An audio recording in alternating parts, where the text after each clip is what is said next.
You're listening to the PRO Media Network, the next level in entertainment.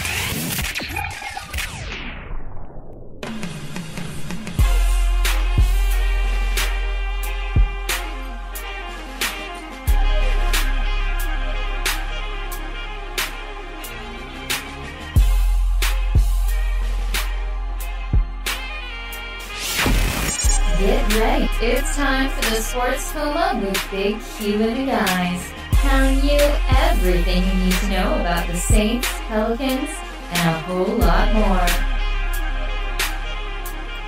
Welcome.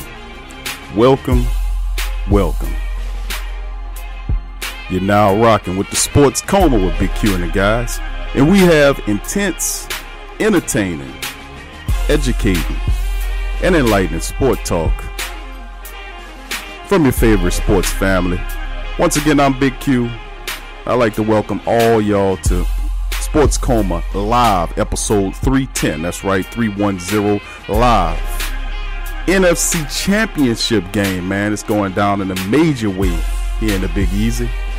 The Saints line themselves up perfectly. And we have the Los Angeles Rams coming in for a redo. They want to redo, but this is for all the marbles, man. NFC Championship. Two of the best teams in the conference, head-to-head, in a supreme matchup for all the marbles to go to the Super Bowl. In Atlanta, by the way. In Atlanta. So, man, this is just beautiful, man. Just imagine if last year we'd have took care of business against that flukiness with Minnesota. We'd be repeating right now. Well, shoulda, coulda, woulda, right, fam? But anyway, let's get into it. Welcome all new and established listeners of the show. Welcome all. Sports Coma 310, and this one will be previewing, once again, the NFC Championship game between the Saints and the Rams in the Superdome is going down. We'll be hitting you with today that breakdown. Again, of course, we did a prior show that this is part 2 of it, as the Saints will be going at you. We'll be breaking down the activation, signings, injury reports, the breakdowns going between the Saints O and Rams D, Saints D, Rams O special teams play. Some of the individual matchups are real interesting when you're dealing with people like Marshawn Lattimore matched up against Brandon Cooks. Elvin Kamara matched up against that fast, speedy linebacker core of the Rams. You have the up front lineups, the offensive line of the Saints, which in my opinion is the best in football, even though they're a little dinged up. But they're going to be ready for this one, obviously, against that fierce Rams front. We took care of them the first time around. But, great players, after getting done like what they got done the last game, they're going to definitely turn it up because it's for all the marbles. A lot of people seeing this going on. We're going to go over that as well. Saints final injury report, will give that to you today, as a few Saints are not going to be dressed out for this game. They're saying questionable on Ben Watson. Don't exactly know if that's accurate or not. Appendicitis, I think it is what he's dealing with. But we do know Keith Kirkwood is not going to be in this game at all. So that's going to be the thing dealing with him. Now, outside of that, Saints interviews, we'll have Coach Payton, Drew Brees, Alex Anzalone, and Marcus Davenport, among others, coming in for interviews today. We have the Sports Coma question of the day, which is, what's the outcome of today's game? As if I have to ask you that. But I'm going to ask you that anyway. What's the outcome today? And give me a score on that there. What's the score? What's it going to be like? I heard a really good one the other day. Somebody told me it'd be 34-27. I like that. Somebody told me 28-24, somewhere along in there. But I think it's going to be somewhere in the, when the Saints win, it's going to be like, 34 to like 28.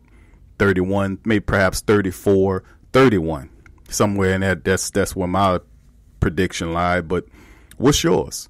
Y'all can put that in the comment section and let us know what you think about that.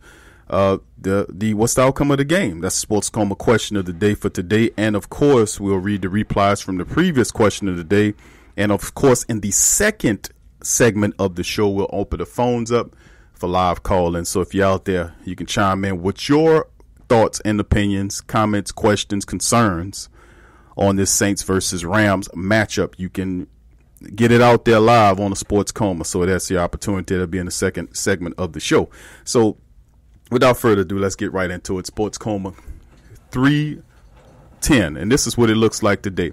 Now, you're dealing with a lot of stuff dealing with these Saints, breaking this one open with, of course, previously we took this team down 45-35 in the Superdome. Both teams, one team, the Rams was 8-1, 7-1 were the Saints, 3-1 at the time in the Dome. Rams were 4-1 away. So these two teams are very balanced no matter where they play. Drew Brees was 25-36 for 346 yards. He had 4 touchdowns in the matchup. Elvin Kamara, 19 carries for 82 yards. He had 2 touchdowns rushing. And Mike Thomas went on a spree. 12 catches, 211 yards. He had 1 touchdown as well. And, of course, on the Rams side of things, their counterparts, Jared Goff had a pretty decent game, 28 of 40 for 391 yards, 3 touchdowns, 1 pick. Todd Gurley, 13 carries and 68 yards, 1 touchdown. Brandon Cook, 6 catches, 114 yards, and 1 touchdown in the matchup. So, very balanced game. 487 total yards for the Saints offense that game versus 483 by the Rams. A turnover apiece. And, of course, the Saints had 31 first downs in that game versus 23 by the Rams. They controlled the clock 33 minutes, 41 seconds to the Rams, 26 minutes and 19 seconds in that game. Capacity crowd to watch that one. A lot of people seeing that this could possibly line up to be a NFC Championship game, which it did. They took care of business in all fronts, and that's what we have to deal with. Now, looking for the actual breakdown between these teams, like we said, the battle will be won in the trenches. That's always the thing that you hear football pugilists always talk about. It's the fact that the battle is won in the trenches, meaning that whatever line, offensive line, defensive line, if the Saints offensive line can dominate, protecting Drew, which they've done splendidly this entire season long, and, of course, having the ability to open lanes to run for Elvin Kamara or Mark Ingram, this is going to be a very clean game for the Saints. No doubt about it. Because if you give Drew Brees the opportunity to operate, he's going to slice you up like a nice nice cool watermelon on a hot summer day down in the Big Easy. That's what Drew Brees is going to do to you. But what's interesting about it, if you look at the groupings, like I've said all season long, and the previous year, that the Saints have the best line in pro football. It's on display. Of course, they dinged up. You know, you have Terron Armstead. He was dinged up. Hopefully he's not. I don't think none of these guys are close to 100%, but they should be good enough. They will be giving it their all in this one. And, of course, we know by Andrews Pete's hand and what happened with the Philadelphia Eagles matchup when he had all those penalties, 4 penalties. And, of course, we know Max Unger's knee, you know, Larry Warford, and then, of course, Ryan Ramczyk. So it's going to be interesting, but I still give the credit to the Saints O-line. Not because I'm a Saints man, because I'm just going to be honest and fair with you. When you line up guys like Michael Brockers and Aaron Donald and Ndamukong Suh against the Saints, if anybody can stop that line, it could be the Saints. Now, some people would debate and say, well, Cox is not as good as Ndamukong Suh or what have you, but, man, Cox is a beast. I think people are underrating that guy. And he was splitting. I seen him split. If you watch the tape, he was splitting Larry Warford and Ryan Ramczyk, running right between them. He was splitting between Max Unger and Andrews Pitt. I mean, he was just damn near unblockable. And I know Cox was good. I just didn't realize he was that good. But he showed it against the Saints O-line, which is the best line in ball. Saints played really up to par against this team the first time around. Expect some wrinkles with Wade Phillips coming in. It's one of the best defensive coordinators in the business. He's going to come in this hit thing, and he's going to look for ways to get pressure on Drew Brees by moving Aaron Donald around on that defensive line. I have absolutely no concerns about that. I will say that the Saints offensive line will do similar to what they did in the first game, where they were able to control Ndamukong Suh, Aaron Donald, and Michael Brockers. They were able to slow those guys down, not stop them, but slow them down and allow Drew to get the ball out quick. But Drew gets the ball out quick most of the time. 1 Mississippi, 2 Mississippi, 3 Mississippi, throw. You know, take off, throw away, whatever. As long as he do that and keep that clock in his head, he should be fine in this matchup. Now, outside of the trenches, dealing with the Saints O and the Rams defense, you look at the defensive line for the Saints versus the offensive line for the Rams. Now, listen, Whitworth and a few of those guys, that is an awesome, stiff line up front. Very good line. Not as good as our line, but they are very close. They're a very solid unit. They play really well together.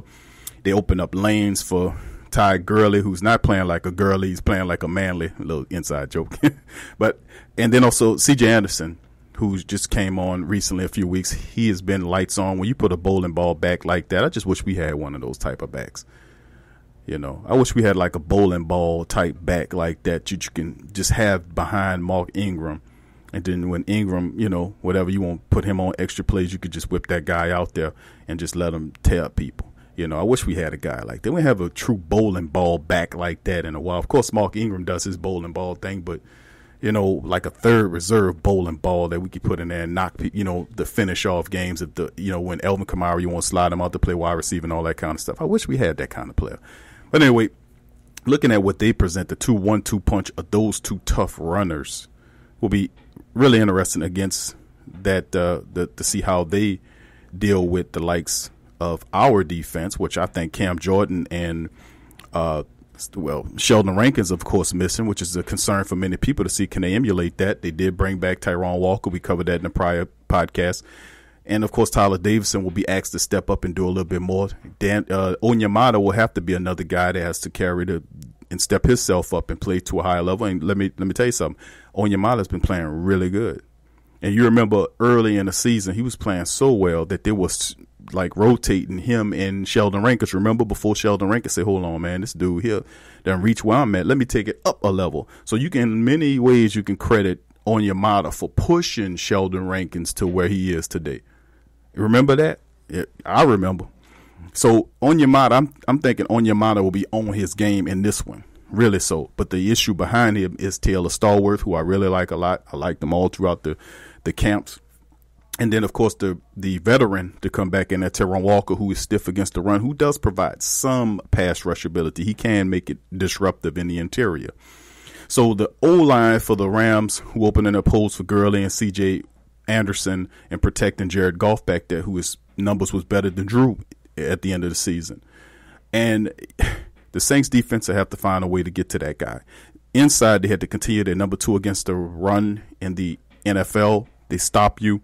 That will be called on more than ever. And, of course, Sheldon Rankins was a major aspect in that.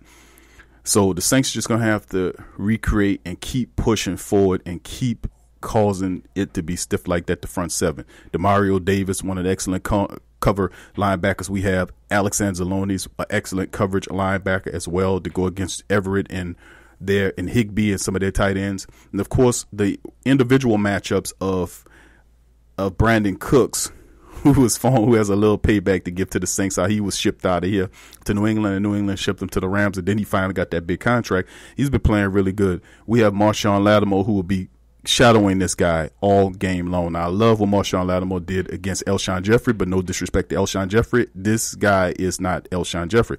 This guy will take the top off the defense. He's fast. He's elusive. So we know about Cooks. We drafted him. We have the inside baseball on him. We know his weaknesses. So hopefully Sean Payton could open up his playbook and be able to expose those weaknesses to set this guy up, because he can really hurt you. The other guy on the other side, Robert Woods. Of course, remember Cooper Kupp, he was done for the year. He was a big target that really did well for them in the first matchup. This time around, we looking at Robert Woods, who's a slot man, outside man, kick return. This man does it all. I mean, he's really an underrated weapon that they seek out. That guy will be covered by Eli Apple. Now, Apple, he did a pretty decent job against the Rams. He's going to really have to step up his game here and really, really cover Robert Woods, because something tell me Robert Woods is going to be majorly involved in what's going on. I don't know if the Saints going to slide coverage to his side. I don't think you need to double him. They should be more concerned with Cooks. But the Saints feeling confident in the cornerback play. My only concern is, once again, the nickel cornerback. What's his P.J. Williams? What is he doing? And, of course, Jared Goff is going to seek out wherever P.J. Williams and throw at him, because more than likely he's going to be having his back turned, and so he can't make interceptions, and he's going to be practicing garbage time fundamental football techniques. Most of the time, that's what PJ does. That's his reputation. But anyway, before we continue getting into any more of the breakdown, let's hear what Coach Payton, because Payton's talking about this NFC Championship matchup between these two teams. Two of the best teams lining up for the bowls, people. For the Super Bowl, this is for all the marbles. So if this doesn't get your blood pumping, I think you better go to the hospital, because you could be dead. Here's Coach Payton chiming on his thoughts. Here you go.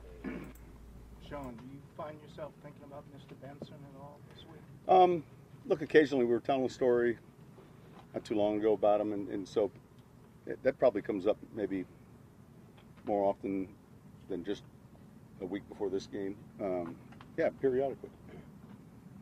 How much interaction have you had with Mrs. Benson this week? Is it any different than usual? No, pretty normal. She got a playoff game ball last week. She's doing great. She's been tremendously supportive, and but kind of the routine hadn't changed though. Sean, what makes your staff so successful in making adjustments, specifically second half defense? You guys have been very successful in the second half as a unit there. Well, look, the subject yesterday was us starting faster, and obviously that's something that's important. Just as important is playing well coming out. There's some things that take place in the game. I think those adjustments, you're in the locker room really for 8 minutes. So those adjustments are kind of ongoing during the first half. You got the video, the tablets, the pictures, and then there might be discussion, say, well, let's hold it to halftime, but it's real quick.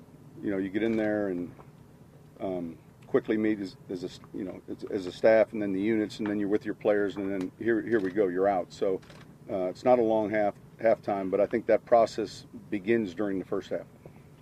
Sean, considering your play calling from a field level, how much input do you have from the guys who are seeing up above? Well, the first thing up above are the ability to spot quickly, hash mark down the distance. I mean, I think the input comes from above and below relative to we're seeing pictures.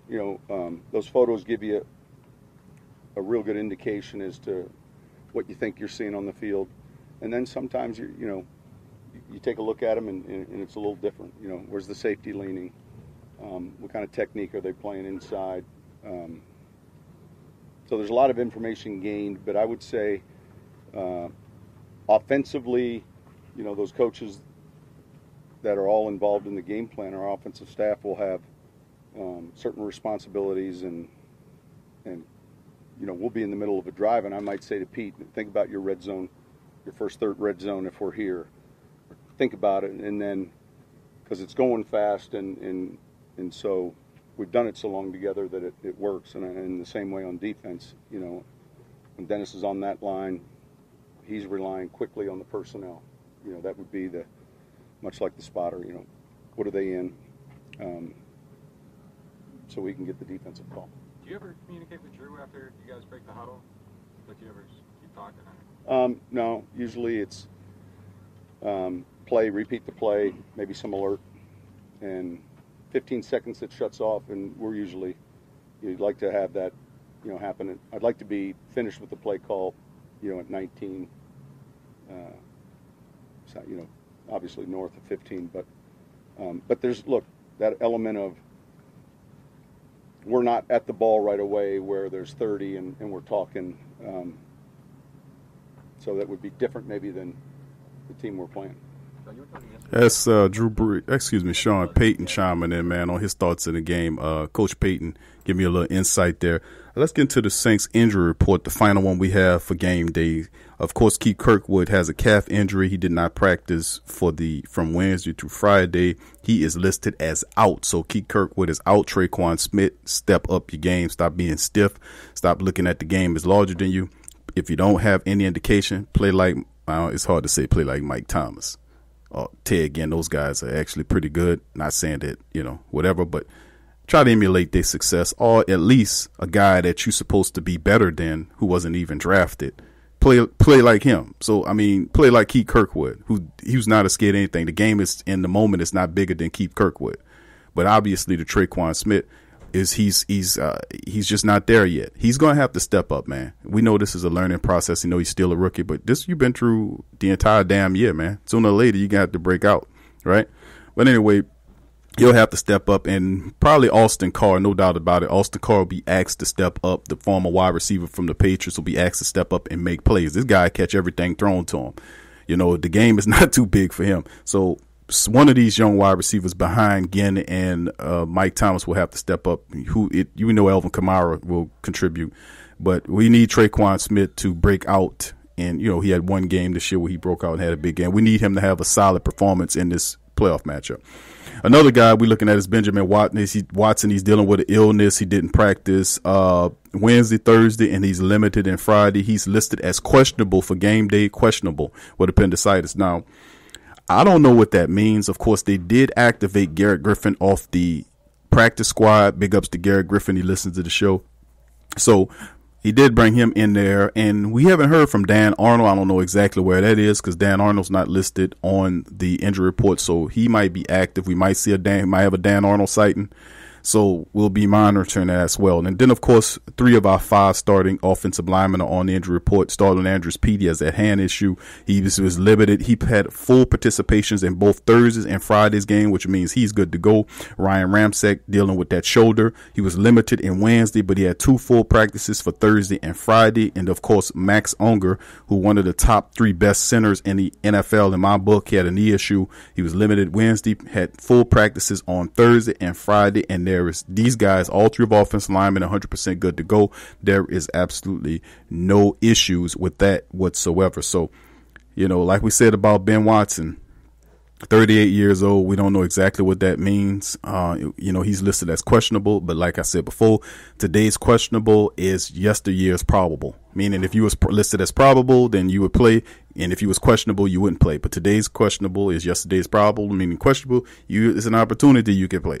So if they can get Ben Watson out there, he's such a weapon, such a force. His experience, he's won the Super Bowl he's won Super Bowls before and been in big games before. So ultimately, this could end up pretty good for Ben Watson. I would say that nothing would stop Ben Watson from making this game or playing in this game. Now, the interesting thing about the opposite side of the injury report is the Rams have no injuries to report. Dig that. No injuries whatsoever. So they basically telling you, listen, suckers, we are ready to play, and we're going to play against you. We didn't have Talib.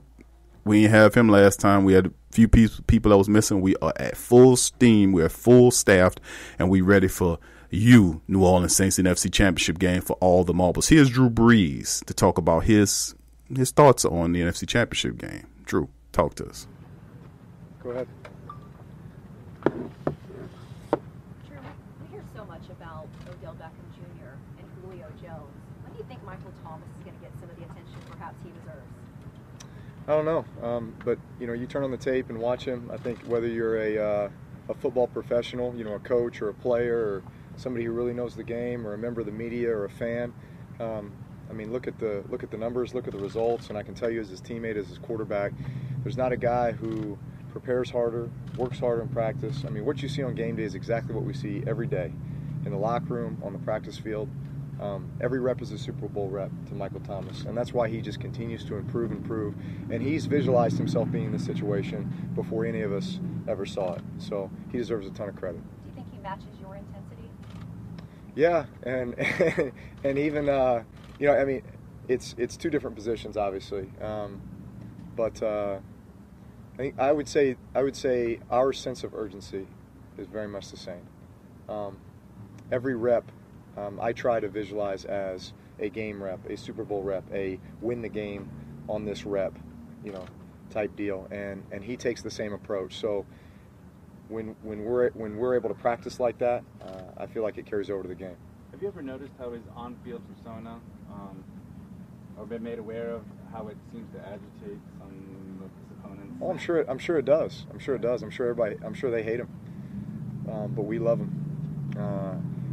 I would say some of the greatest players I've ever played with or against had that same type of persona, where if he was your teammate, you loved him, but if you were playing against him, you hate him.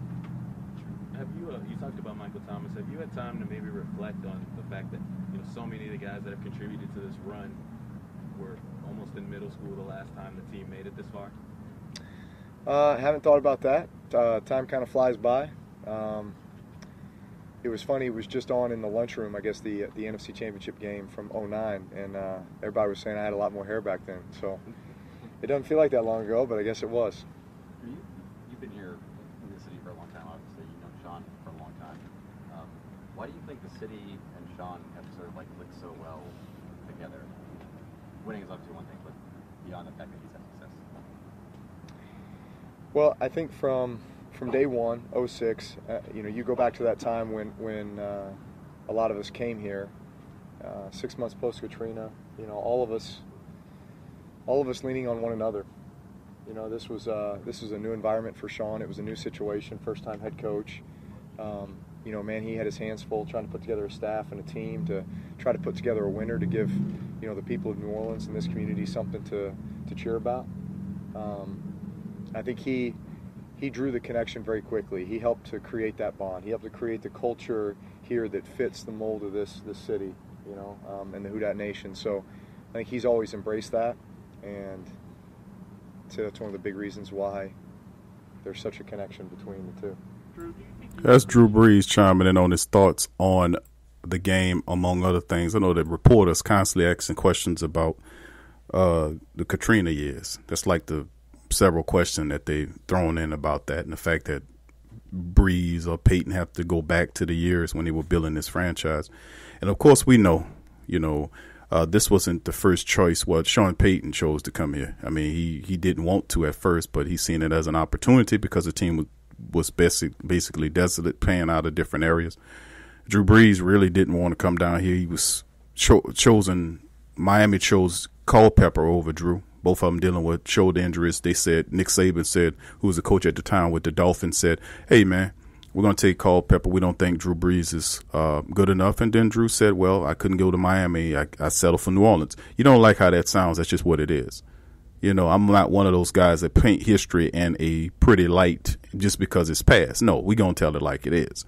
Also, same to be said about Tom Benson, rest in peace. Tom Benson was having issues with the state and the city and was ultimately attempting to move the team to San Antonio, where he put his roots down early on, where he got his money, in San Antonio. So, that didn't work. It didn't look good if you would try to move the team away during those disasterly years. But anyway, ultimately what happened was they made it was the fans riding on them because the Saints were losing at that time.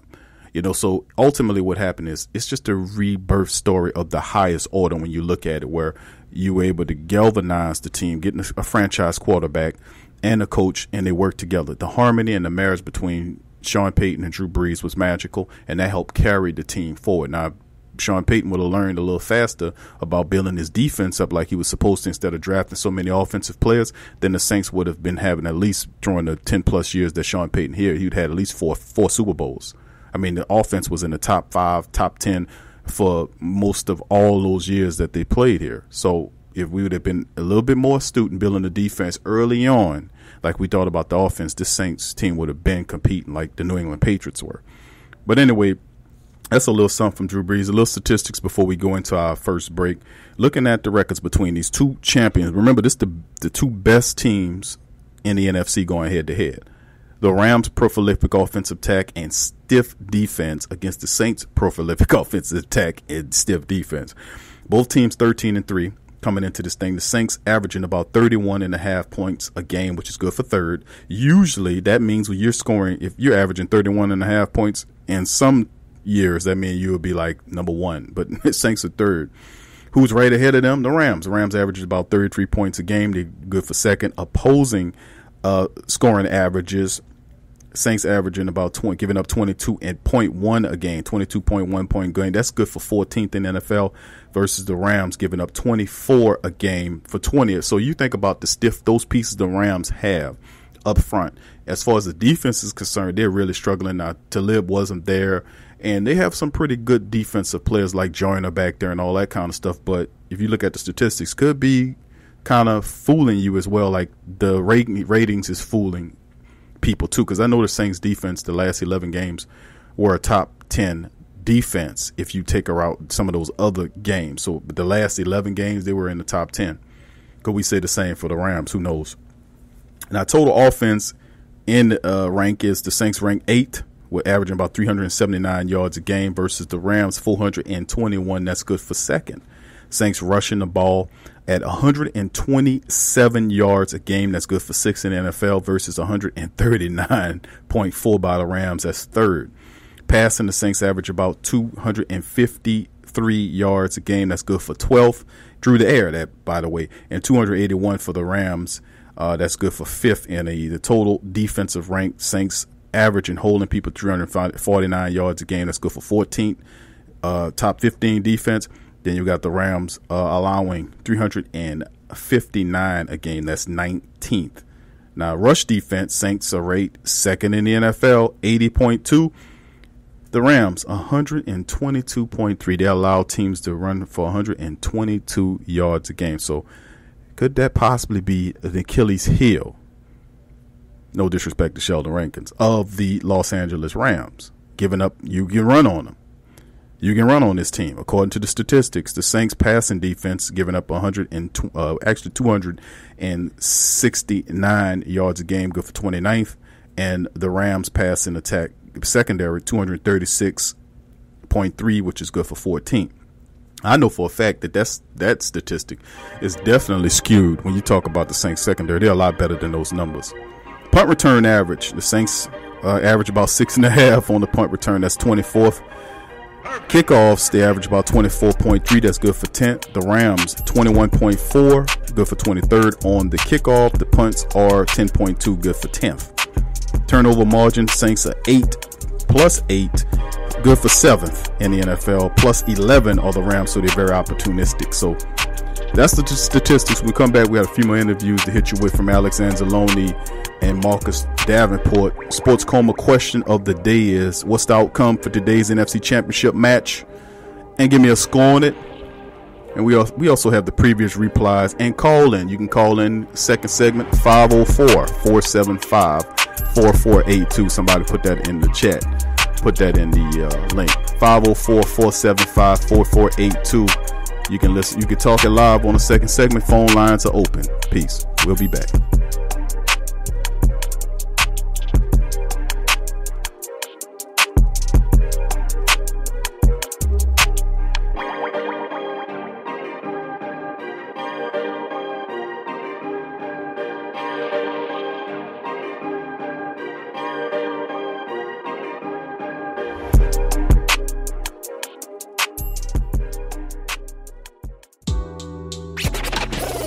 Saints and Pelicans fan, so the only podcast I can get my fix is the Sports Coma with Big Q. The guy's intense, funny, and they always keep it real. Check out the Sports Coma with Big Q and the guys.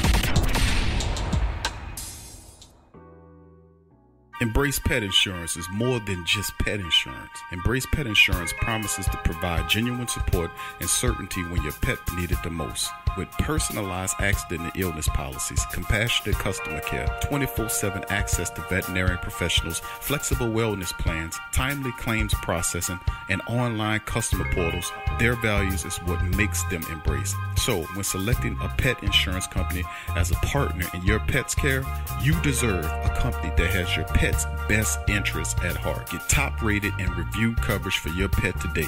Up to 90% back on bills at any vet, total protection, pet insurance and wellness, and dependable claims payments. Get the top-rated and reviewed coverage for your pet today. Go to EmbracePetInsurance.com. That's EmbracePetInsurance.com. Check the link in the description section below. Are you a boxing fan? Check out Ring Kings Boxing only on the PRO Media Network. Sports fans are gearing up and saving big at Fanatics.com, the world's largest collection of officially licensed fan gear. From all the leagues, teams, and players you love, unique one-of-a-kind designs exclusively by Fanatics, and autographed collectibles from today's biggest stars shipped directly to your home. Join Fanatics Rewards for free to earn fan cash on every purchase. Shop now and for a limited time, get 20% off all orders. Fanatics.com, officially licensed everything. Hit the link below and rep the black and gold today. Who that? Do you need a domain name? How about a host for your website that can work with WordPress? Try Namecheap.com. They make registering, hosting, and managing domain names for yourself or others easy and affordable because the internet needs people. Namecheap is an ICANN accredited domain register and technology company founded in 2000. It's one of the fastest growing American companies according to the 2018 Inc. 5000. Celebrating nearly 2 decades of providing unparalleled levels of service, security, and support. Namecheap has been steadfast and customer satisfaction with over 10 million domains under management. Namecheap is among the top domain registers and web providers in the world. They offer a full selection of popular and unique domains along with fully featured hosting packages, SSL security certificates, WhoisGuard privacy protections, and more, all at the lowest prices in the industry. So if you need a domain name or hosting or anything else, think Namecheap.com. That's right, Namecheap.com. Check the description section below for link. Follow the Sports Coma on Facebook, Twitter, Instagram, and YouTube.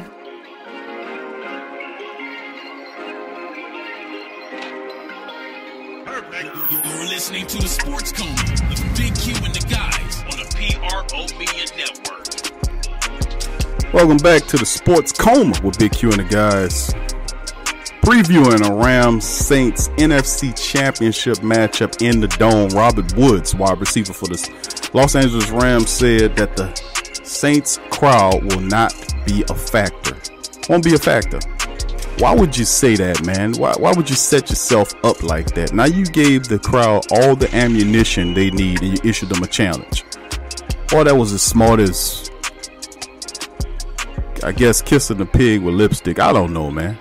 Whatever dumbest things that you can think of, like running head on into a diesel truck on the interstate, whatever it is, bungee cord jumping into a chicken pen, a chicken coop, whatever foolish, stupid things you could possibly imagine. Put Robert Woods' comments up there about the foolishness he said. And of course, Sean Payton addressed that too. Not about Woods, but saying that how this strategically placing the crowd noise where it needs to be to disrupt play calling.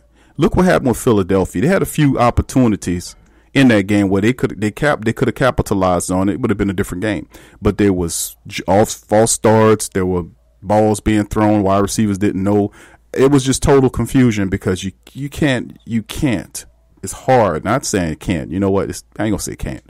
But it's extremely hard for you to prepare for that type of noise in an environment. You're going to talk about Kansas City all they want, being the loudest, one of the loudest venues in the NFL. Listen, Kansas City is an open-air arena. That sound has somewhere to go. It'll bounce around and go up. There's no roof on that place. The Dome, there's no way for that noise to go. So you have stuff bouncing off the roofs. Nowhere to go. It's going back on top of the team. That's why it's ultra imperative that they win out in the regular season to get these games at home, because everybody that knows football, especially when you have home field on your side, knows that the crowd is a major important part of helping teams win games, because it severely disrupts what the opposing team is doing.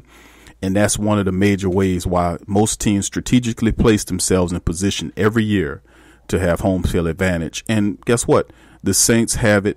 And it's only, they go to, this the last game here before we travel out to the Atlanta Mercedes-Benz Stadium, which we have the Mercedes-Benz Dome. They have the Mercedes-Benz Stadium. So listen, the way I view it is this Mercedes-Benz Dome is our home and the Mercedes-Benz Stadium is our home. So we've been kicking Atlanta butts in that building anyway. We own it anyway, right? But anyway, let's listen to Alex Anzalone. He chimes in and gives his thoughts on the upcoming matchup against the Rams. Here's Anzalone. Discipline against a team like this, running the play actions wide and early, and how important is that? Yeah, I mean, it's really important. They do a lot of play action pass. They do a lot of motions, a lot of shifts. So your eyes are the key in every game, but especially this one. Is this one of those? Sean Payton mentioned every play kind of looks the same when it starts. Mm-hmm. Is it harder to defend a team like that, or is it easier? Or just challenges? I'm sure they're having success for a reason, right? So, it obviously has their own, type of things that they do, and it's working. So, I guess you could say it's tougher just because, a lot of plays do look the same, and, they're different in how they develop. So, like you said, it's a little more difficult probably. Alex Anzalone, fam, chiming in on his thoughts on the Los Angeles Rams offense and how they do their stuff. Now, Elvin Kamara did mention, well, actually it was Marshawn Lattimore that mentioned in the prior show that the Rams have the innate ability to speed up the game, to kind of go into I guess you could say 2-minute offense, if you will. They get to the line, they start rushing you to get that rhythm. Saints have to be ready for the fact that the Rams do play fast, and Sean McVay is an excellent head coach. He's an excellent offensive mind, but Sean Payton has more experience years, and he's seen more than McVay. McVay might be the boy genius right now, but the experienced man on the block seen more than what he's seen. He's never been to a Super Bowl, even though his teams are winning a lot of games. The man never been there, so he still got a lot to learn, and Sean Payton going to teach him a few things. But you heard what Alex Anzalone had to say. In just a minute, we'll pay Marcus Davenport's interview. But let me give out the live number again. I put it in the chat. It's 504-475-4482 live. The guys are right now notifying everybody. Well, they shout out to YouTube, Twitter, Instagram, LinkedIn, all those places.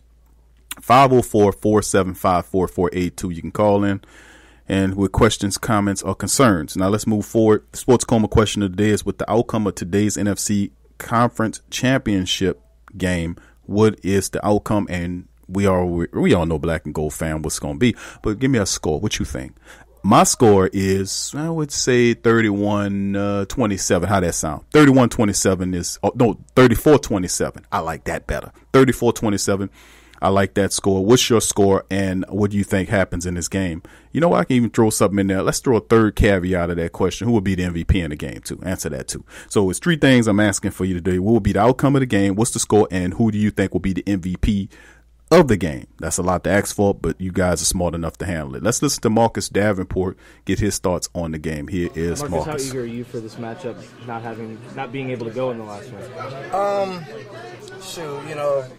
I guess I'm pretty calm, collected. I got to watch and watch my team prepare to play them last time, and it's hard to sit out. So this should be I'm really happy just to be back. What stands out to you when you watch them on tape?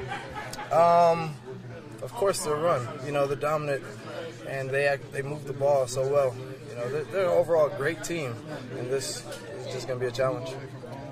In a game like this, it almost feels like the Rams want to run the ball, establish that, take a little pressure off Goff. How important is it for you guys up front to kind of set the tone and get this thing rolling early, to get the crowd into it? Well, the first thing always, you got to stop the run, and after that you can have some fun. But, it's going to be a challenge. We come in here, we take pride in stopping the run. So this should be fun. Is that where you guys feel like you turned the game against Philly, is stopping them on first down from picking up so many yards on run plays? Yeah, something like that. I think we just had to calm down and get settled back in. They came out swinging, and of course we got hit, but we're able to bounce back and strike again. If it comes down to a fourth quarter stop that you guys need, just like against the Eagles, do you feel like your defense is ready for that, even if it's a shootout, just like the last game? Always. Simple. We ready. We're going to be ready. What about the defense just from this last week gives you that confidence? I had to mess up a little lapse, but, my team, Marshawn, all of them, were able to, seal the deal. And, I think we've always come in clutch in those moments, so that's what we're going to do again. That is a big loss, but it's, we're going to have to get back to, work, and so that's what we're working on today. Just trying to still improve even without him. Marcus, do you expect new stuff? That's Marcus Davenport, fam, chiming in with his thoughts about the game, and I like that. I forgot the fact that he wasn't in this matchup. I forgot that good information there, but I also like this saying, first you stop the run, then you have some fun. And the Saints have been having fun all this year on defense, haven't they? They've been stopping the run, second in the league. For large slots of the year, they were first. Stopping the run and having fun. Then, of course, if you stop the run, you make the team one-dimensional. You pin your ears back and you go after them. And that's what Marcus Davenport does really well. I just really can't wait for him to really be a perfect complement to Cam. You know what I'm saying? Alex Okafor is a little bit better than him right now.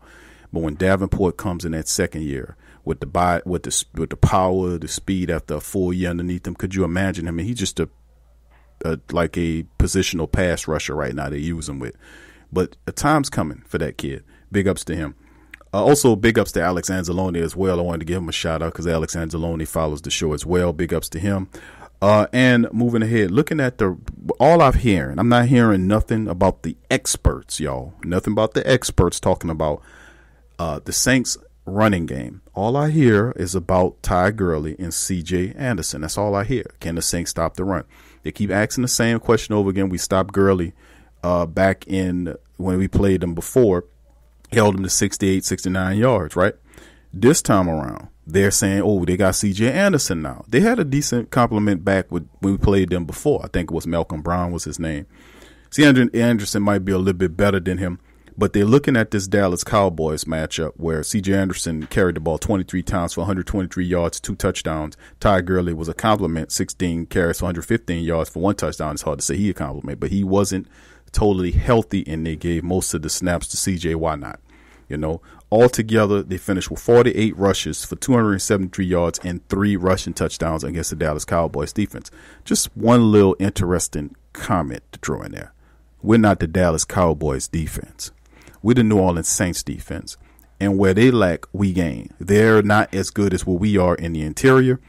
And I'm not going to say their linebacker play might be close to us or might be just a little bit better because they do play fast sideline to sideline. But what they lack, what they have in youth, we have in experience. We got guys in there that know what the hell they're doing.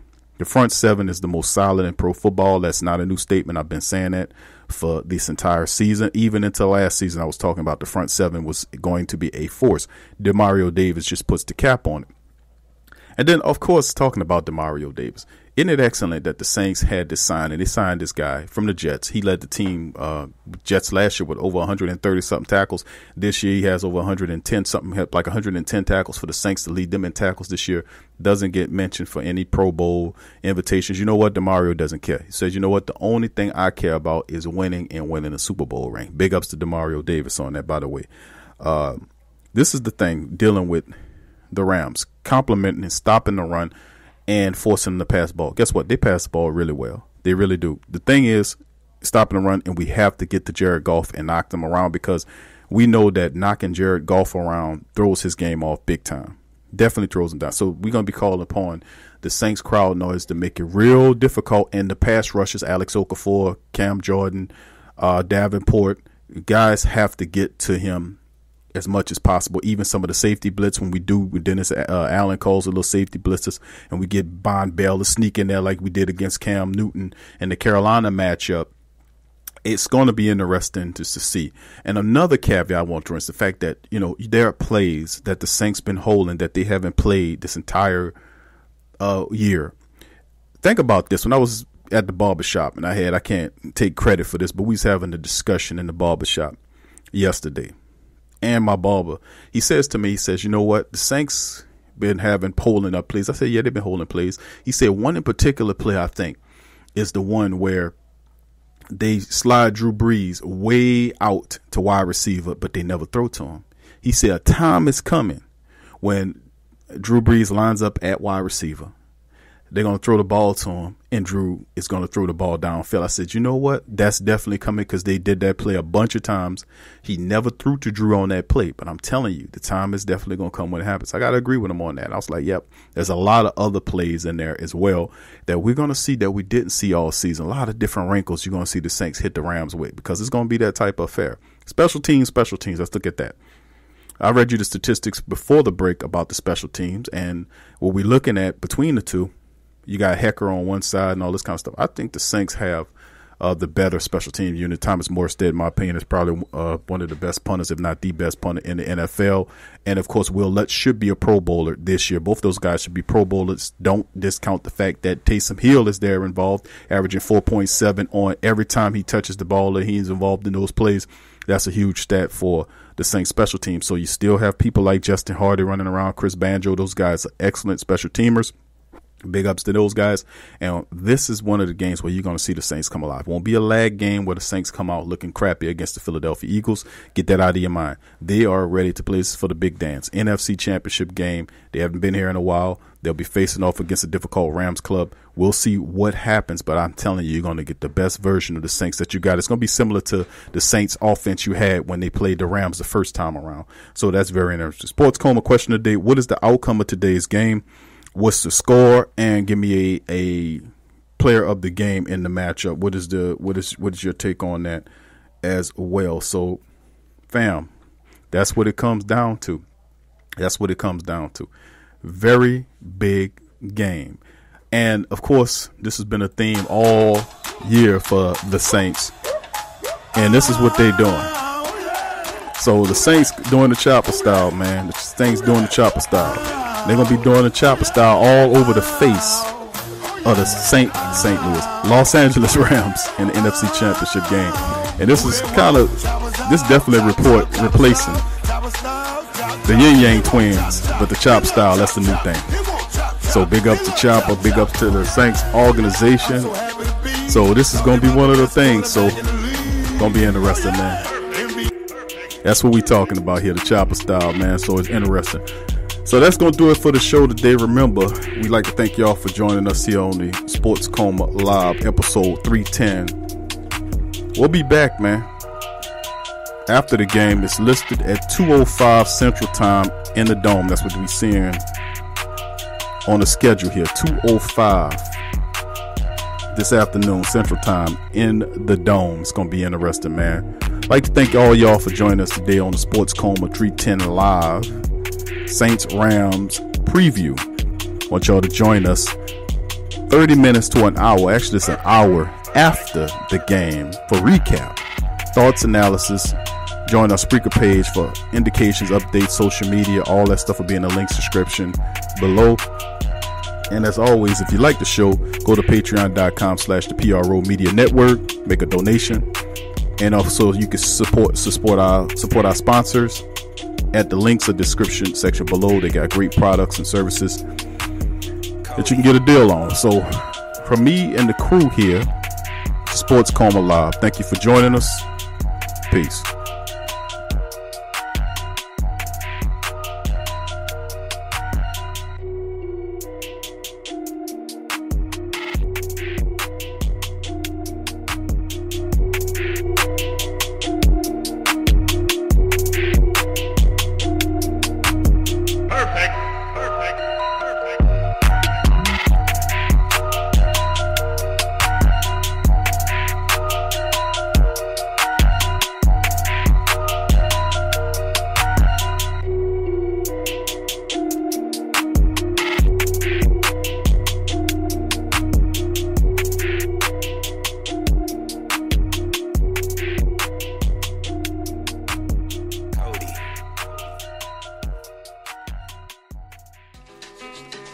Forget ESPN or Fox.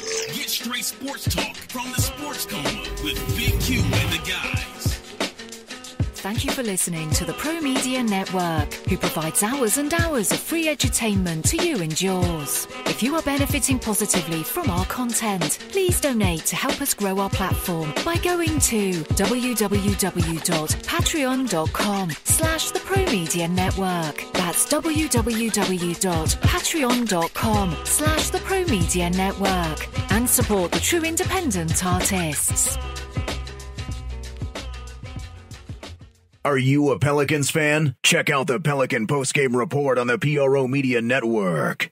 The Kleins family has been getting people to go nuts for old nuts since 1995. As legends have it, a number of the Kleins friends who heard the idea said you can go nuts trying to name a store like that. In the excitement, the Kleins thought their friends said old nuts instead of go nuts and proceeded to throw caution to the wind. Old Nuts has over 2,000 items, bulk and wholesale prices of a whole lot of your favorite fruits, nuts, and confections, a selection of gift baskets for any budget, any occasion, and provides one of the best and impressively rated shopping experiences on the web. Fact is, between their selection, service, speed, or their online presence and a virtual mirror retail experience, they have developed an enviable client base that's comprised of personal and professional customers who count on their remarkable range of gift baskets. Think of gift basket, think about Old Nuts. Check them out, oldnuts.com. Check the link in the description section below.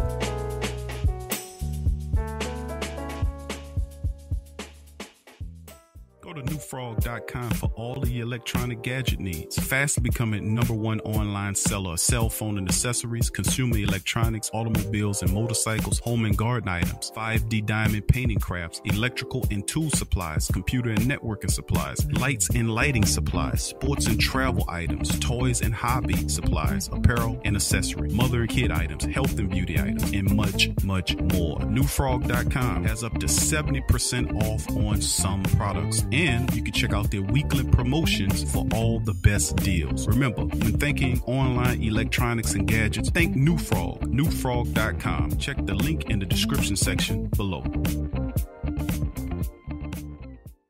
Tea is your escape. It's your opportunity to create a moment for stillness, for reflection, for yourself. It's your connection to a world of senses, flavors both exotic and familiar, energizing and relaxing. It's your retreat from an increasingly turbulent world. It's the perfect paradox of simplicity and complexity. Teabox.com connects tea to people, uniting the richest flavors of the finest teas with the curious, the cultivated, and the adventurous all over the world. The freshest tea you've ever tasted, from crop to cup. There's simply no simpler way to experience the wonderful complexity of tea. Teabox, packing up the freshness. Tea thrives on freshness, and so do they. Teabox temperature and humidity control facility ensure that tea is maintained. The teas themselves go into oblique bags with aluminum layers that protect them from excess moisture and light. With Teabox, shopping for fresh, loose leaf tea is easy because you make an informed purchase. You know exactly where your tea is coming from. So for the freshest teas in the world, check out Teabox.com. That's right, Teabox.com. Check the link in the description section below. In today's world, children are bombarded with negativity on television, online, and at school. Our kids need to have a positive outlook on life and the world around them. I want to share with you a valuable resource you can use to bring positivity into your child's life. It's the new book, 101 Powerful Children Affirmations, a guide to positive child self-image, from author and dad, G.J. Barabino. This is a simple guide loaded with wonderful and inspirational affirmations designed to uplift young people's spirits. This positive and powerful children affirmational is chock full and loaded with wonderful inspirational sayings that will lift your child's self-image to whole new levels through the awesome power of spoken word. 101 Powerful Children Affirmations, a guide to positive child self-image, from author and dad, G.J. Barabino. Available on Amazon. Order a copy for yourself, your child's teachers, or anyone you know with children. 101 Powerful Children Affirmations, a guide to positive child self-image. Order your copy today.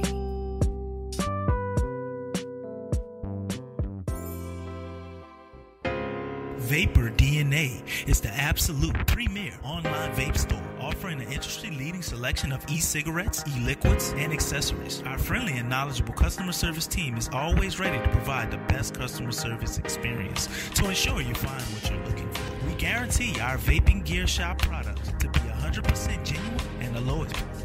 We are so confident in our selection and our customer service. We will offer our customers a 45-day refund policy. That's right, a 45-day refund policy. We are proud of this offer for 3 simple reasons: quality, selection, and price. And that is the reason you should choose Vapor DNA for all your vaping needs. That's www.vapordna.com. Again, that's www.vapordna.com.